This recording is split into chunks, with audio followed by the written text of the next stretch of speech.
tinitira. Lahat. Oo.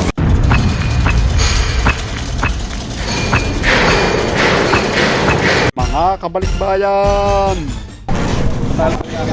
Oh, ito. Tatay lang. Lahat, tipag yan. Ang ganda. Tipag na siya. Oo. Ito yan. Walang ititira. Lahat. Oo. Okay. Ay, itong malukon niyo. Lahat na yan. Pinabigibang ng lahat. Bakit? Wala, hindi na rin makaudang sa inyo. Lahat yan hanggang loob. Ako yan naman, isang ko talaga ng bahay eh. Wala kayong pakalam. Basta Ano, wala pakialam ama. wala kang Ano magagawa. yung sinabi walang magagawa? Ay, lalo sabi ngayon, walang magagawa. Oh, tuloy, palaw. Ay, ako'y pupunta doon. Babae, nang may bike, tatanong ako. Hindi ho, tama yung ginagawa ninyo. Tanong ka na kahit saan ka Inyo magtatanong. lang itiket. Sige, tuloy. Itiket ninyo yan. May merienda.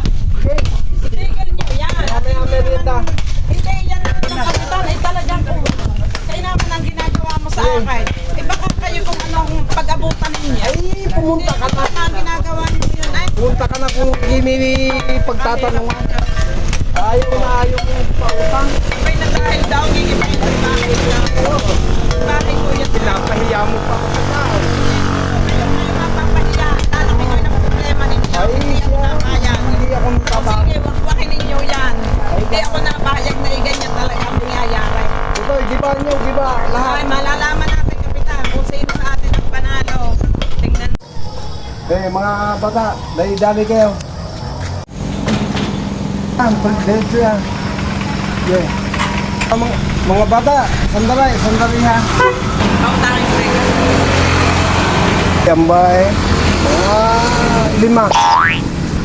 5? Oo. Ay, kahit ho, kahit ho pitaw, kaya pautahin ko pa kayo. Mga bata, kargay. Okay. Okay ha. Oo. Ilan ha? Bali 5. 5.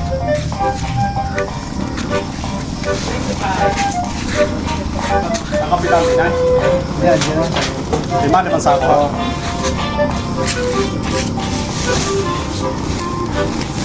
Yun ang itutuloy pa.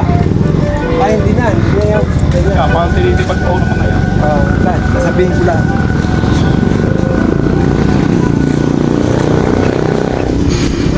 Ito, tigil na. Huwag na ibagin yan. Sige, karga na. Aba, may pampakain na kayo sa babaw. Kung gayan ba naman agad, ay di... Ayos ka ho. Ay, marami pa ay. Ako'y kaya nga ang inisip ko na lang ay magtinda ng pakain. At aripe hindi utangan. Kaya ako'y nagsarado ng tindahan. Palulog po yung kapitan. Ang utang hindi na nabayaran. Bakit na yung inusap ko nung kailan na huwag nang gagalawin. Kaya ngayon na may ako'y nagbago, tininda ko na yung mga pakain sa baboy. Ay inuutang din. Anong gagawin ko din?